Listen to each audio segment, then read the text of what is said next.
Hello everyone. आज का हमारा टॉपिक है बीएफ स्कैनर की थ्योरी। आज हम पढ़ेंगे बीएफ स्कैनर की थ्योरी के बारे में। स्कैनर जो थे व्यवहारवादी थे और इनका कहना था कि बच्चा एक्टिव होता है और एक्टिव होके ही सीखता है, कि हंसना, खाना, बोलना पहले से ही सब क्रियाएं करता है। तो यहाँ पर उसे किसी भी प्रकार के वातावरण की आवश्यकता नहीं होती है, वो खुद से वातावरण का निर्माण करता है। यह बीएफ स्किनर द्वारा कहा गया है। अब यहाँ पे हम बीएफ स्किनर से जुड़े कुछ इंपॉर्टेंट पॉइंट के बारे में बात करेंगे कि इनका पूरा नाम क्या था। तो इनका पूरा नाम था ब्रूस फ्रेडरिक स्किनर और इनका जो जन्म था वो 20 मार्च 1904 में हुआ था और इनकी जो मृत्यु है वो 18 अगस्त 1990 में हुई थी। ये कहाँ के निवासी थे? तो ये हमारे पेनिसुलवानिया जो अमेरिका के निवासी थे और इनका जो प्रयोग था वो चूहे और बिल्ली पे नहीं, वो चूहे और कबूतर पे था। इनका जो प्रयोग था वो चूहे व कबूतर पे था। इनकी मूल अवधारणा क्या थी? तो इनकी मूल अवधारणा थी कि व्यक्ति वातावरण यानी कि इन्वायरमेंट को स्वयं निर्माण करता है। व्यक्ति इन्वायरमेंट का स्वयं निर्माण करता है, यानी कि व्यक्ति स्वैच्छिक यानी कि वॉलंटरी एक्शन क्रियाएं करता है। व्यक्ति क्या करता है? वॉलंटरी एक्शन क्रियाएं करता है, यानी कि व्यक्ति स्वयं से चीज़ों को सीखता है, जैसे स्वयं से पढ़ना, हंसना, खाना, गाना, ये सब क्या है? वह स्वयं से सीखता है। इनके अनुसार व्यवहार के दो प्रकार होते हैं जिसमें हम बात करते हैं बीएफ स्किनर के व्यवहार के बारे में। जो यहाँ पे इनके व्यवहार के दो प्रकार होते हैं, जिसमें हमारा पहला है रिस्पोंडेंट बिहेवियर, जिसको पॉलो ने दिया था, और दूसरा है ऑपरेंट बिहेवियर, जिसको स्किनर ने दिया था। तो हम सबसे पहले समझते हैं कि रिस्पोंडेंट बिहेवियर क्या होता है। रिस्पोंडेंट बिहेवियर जिसको हम अनुकूलित व्यवहार भी कहते हैं, जिसको हम प्रतिवादी व्यवहार भी कहते हैं। इसका अर्थ होता है कि यह व्यवहार उत्तेजना पर आधारित होता है और अनैच्छिक होता है। जो ये व्यवहार होता है क्या होता है? इनवॉलंटरी होता है। जो व्यवहार हम स्वयं से नहीं करते हैं वो क्या होता है? हमारा अनैच्छिक, इनवॉलंटरी होता है। जैसे कि जब हम इसको एक एग्जाम्पल से, जब हम चिलचिलाते धूप में जाते हैं तो हम स्वयं से व्यवहार नहीं करते हैं कि हम आंखों को स्वयं से नहीं झपकते, बल्कि धूप को देखकर हमारी आंखें क्या होती हैं? अपने आप यानी कि इनवॉलंटरी वो क्या करती हैं? झपकना शुरू हो जाती हैं। तो इसमें होता है कि बच्चा इसमें क्या होता है? निष्क्रिय होता है। अब हम बात करते हैं ऑपरेंट बिहेवियर। क्या होता है ऑपरेंट बिहेवियर? जिसको स्किनर ने दिया था, जिसमें बच्चा सक्रिय होता है, जिसको हम क्रिया प्रसूत व्यवहार भी कहते हैं। व्यक्ति इसमें स्वयं से व्यवहार करता है, जो हमारा स्वैच्छिक यानी कि वॉलंटरी होता है, जिसमें स्वयं से व्यवहार करना। वॉलंटरी यानी कि स्वयं से, जो हमारा स्वैच्छिक होता है, जो स्वयं से व्यवहार करना, जैसे बोलना, खाना, गाना, ये सब क्या होता है? हमारा स्वयं से व्यवहार करना होता है। तो हम ओवरऑल समझते हैं कि जो हमारा रिस्पोंडेंट बिहेवियर होता है वो इनवॉलंटरी यानी कि अनैच्छिक होता है, जिसमें हम स्वयं से व्यवहार नहीं करते हैं। और जो हमारा ऑपरेंट बिहेवियर होता है, जिसको स्किनर ने दिया था, ये क्या होता है? स्वैच्छिक, जो वॉलंटरी होता है, जिसमें हम स्वयं से व्यवहार करते हैं, जिसमें बच्चा सक्रिय होता है। और जो हमारा रिस्पोंडेंट बिहेवियर होता है, जिसमें बच्चा क्या होता है? निष्क्रिय होता है। अब हम आते हैं इसके सबसे इम्पोर्टेंट पॉइंट पे।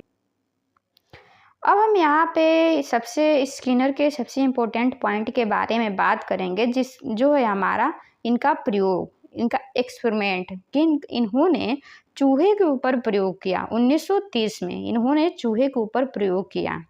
इन्होंने क्या किया? यहाँ पर एक पिंजरा बनाया और पिंजरे में यहाँ पे एक चूहे को रखा और इस पिंजरे का नाम दिया स्किनर बॉक्स। और जो यहाँ पे नीचे इन्होंने एक जाल बिछाया और इसका नाम था जाल बिछाया, जिसे इलेक्ट्रिक ग्रिड कहा गया। और यहाँ पे उन्होंने एक लीवर यानी कि एक बटन लगाया जो प्रेस करने से खुलता था, और यहाँ पे उन्होंने क्या किया? लाइट लगाया, और यहाँ से मक्खी के दाने आते थे, जो मक्खी के दाने निकलते थे। चूहे की आदत थी कि वह इधर उधर भटकता रहता था। चूहे की जो आदत थी, यानी कि जो उसकी रिस्पॉन्स यानी कि उसकी जो प्रतिक्रिया थी, कि वह इधर उधर भटकता रहता था। जब वो पहली बार जब उसने क्या हुआ, जब वो पहली बार क्या किया, इधर उधर भटकता रहता था, तो उससे इधर उधर भटकने से क्या हुआ, लीवर पे उसका पैर गया और लीवर प्रेस हो गया।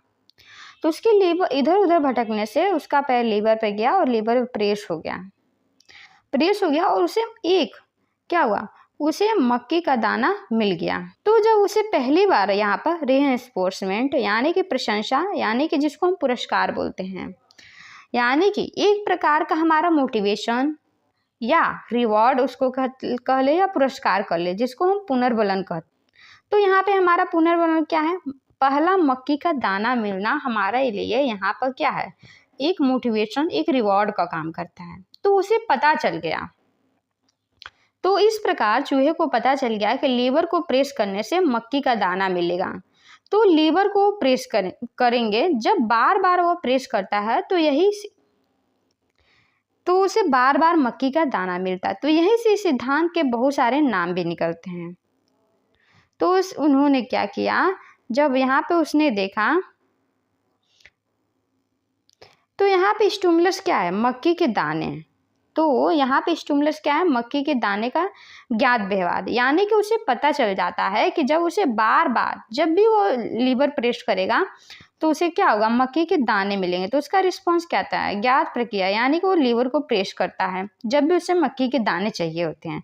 तो यहीं से इस सिद्धांत के बहुत सारे नाम निकलते हैं, जिसमें हमारा सबसे पहला है RR,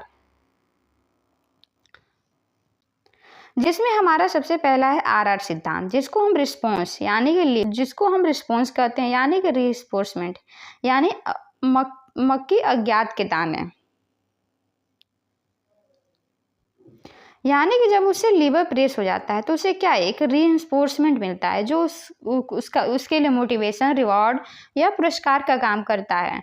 और हम बात करते हैं, और इसका दूसरा है RS सिद्धांत, जिसको हम रिस्पॉन्स, यानी कि जिसको रिस्पॉन्स कहते हैं। जब लीवर प्रेस हो जाता है तो स्टिमुलस, बाद में उसे क्या होते हैं, मक्की के दाने मिलते हैं। तो उसके लिए क्या है, वहाँ पे स्टिमुलस, बाद में उसे मक्की के दाने मिलते हैं। और तीसरा हम कहते हैं SR, जिसको हम स्टिमुलस कहते हैं, जो मक्की के दाने, यानी कि रिस्पॉन्स क्या आता है कि लीवर को प्रेस करना।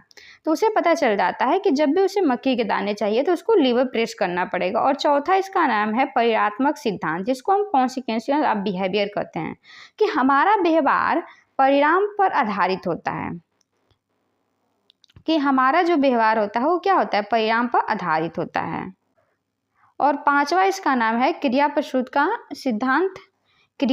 सिद्धांत, और छठवां नाम है साधनात्मक अधिगम, और सातवां नाम है पुनर्बलन, पुरस्कार, प्रशंसा, जिसको मोटिवेशन करके सिखाया जाता है। और आठवां नाम है कट्टरपंथी, यानी कि रेडिकल बिहेवियरिस्टिक, और नौवां है वांछित व्यवहार, जिसको हम पॉजिटिव बिहेवियरिस्टिक कहते हैं। और 10वां है हमारा व्यवहारिक परिवर्तन, और 11वां है व्यवहारिक रूप से व्यवहार का विश्लेषण करना। तो आज का क्लास हम यहीं तक रखते हैं, और आने वाले नेक्स्ट क्लास में हम इनके आगे की थ्योरी को करेंगे।